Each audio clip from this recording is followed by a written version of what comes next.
Oh, well, I'm 95. Um, Born in 1926, on 2 days after Christmas.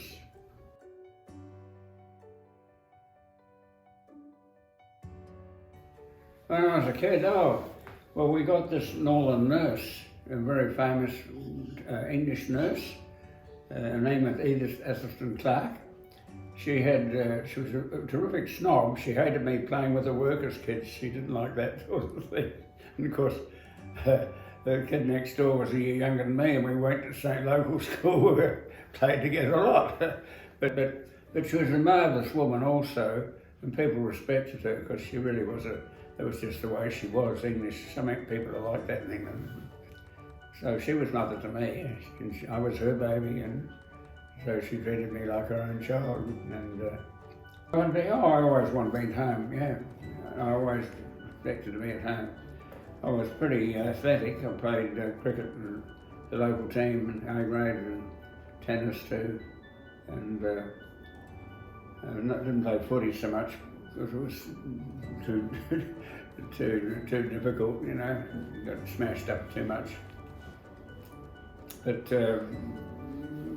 I played a lot of sport. We had our own grass, and we still have got a grass tennis court at home. Not that we're using it anymore, but it's there. I went to the local primary school. Well, this Mickey, as I call her, Edith Atherton Clark, taught me at home to grade 3, and then I started in grade 3 in McLaren Vale. And I was a year older than most of the class, and because I was more mature, I was top of the class all the time, because I was just a bit ahead of them, you know, being a bit older. It was quite an advantage, I suppose. But I didn't ever want to go to uni or anything else.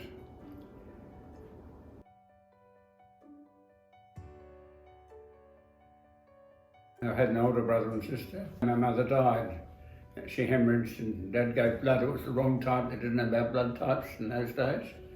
He never talked about it much, but he did tell me that once.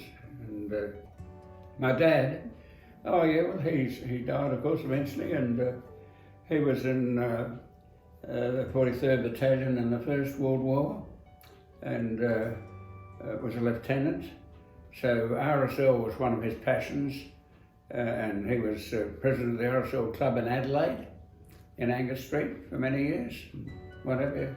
As kids we used to go and we didn't like it much. We'd go and have meals there, dressed up, and formal dining room sort of thing. But we did it quite a bit.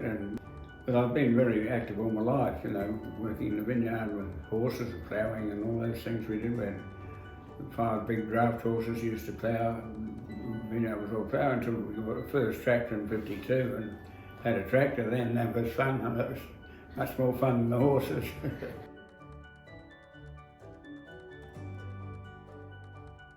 Pauline, my wife, she's a physiotherapist, and she's very good at her profession. She's a leading physio in Adelaide. She's done physio all over the world, including the royal family in England, looking after some of them at one stage. We had a fairly happy marriage, I think. The kids, yeah. Chester's my son, and Jackie's my daughter. They live in Adelaide.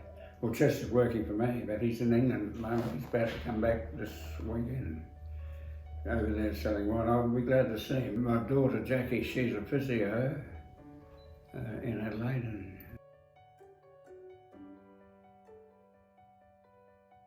Being president of Wine and Brandy probably was in South Australia the biggest job I had. Being president of Wine and Brandy Producers Association was quite a job in South Australia. It was the biggest winery state, and I was that for quite a number of years. Got on committees particularly, and of course eventually finished up as president of Wine and Brandy in South Australia. But they wanted me to go to politics, so I didn't like the idea of that. And they really tried to get me to do it, because I suppose I was well known and well liked by all types, and you know, which would have been, well, I wouldn't have minded, but as I say, I was president of some of those things.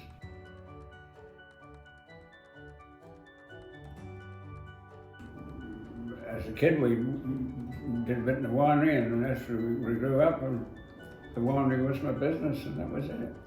I just grew up with it, and we make wine like we do, and our wines are quite famous in a way. We've won a lot of awards over the years for Darrenburg wines. My grandfather built a vineyard for Dad.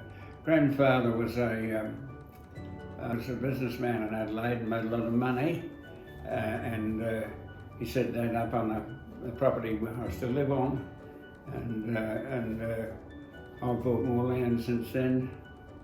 But Dad died fairly young too, so and the business has grown, and of course the winery got bigger, and we got into brands and labels and things, and started calling it Darrenburg. But I didn't know that until Prince Darrenburg came to have a go about trademarks, because we were selling wine in Europe under Darrenburg, and he was a bit concerned about this. And as I say, we had a bit of trouble with the trademark in France with the Prince Darrenburg, but that all blew over. After he came out and met us, he was a nice young fellow. He was a bit younger than me, I think, but he was very nice, and he enjoyed his meals we took him out to and whatever, and talk business, and he didn't go on with. They were going to try and stop us calling it Darrenburg, but they could, I don't think. And I think when he found my mother's name was Darrenburg, that was fair enough, you know. But Wine Week was always fun. Wine Week, they have Adelaide, Sydney, Melbourne, things like that every year, and they were always fun, the Wine Weeks, because they have a lot of dinners and things like that. And I've got a Queensland Gold Jubilee medal and things for services to industry. As I say, according to the paper article not long ago, we turn over 20 to 30 million a year in sales, so it's quite a sized company. I don't think we do quite that much, but we do have a pretty big business at times, yeah.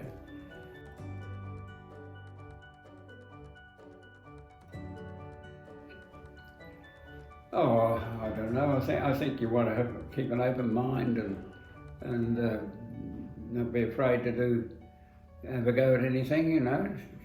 Be a bit bold, but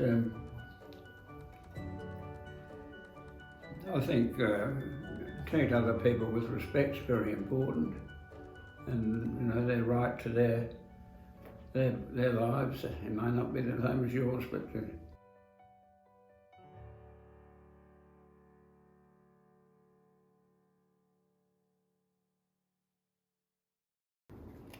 like being handsome, right? Yeah.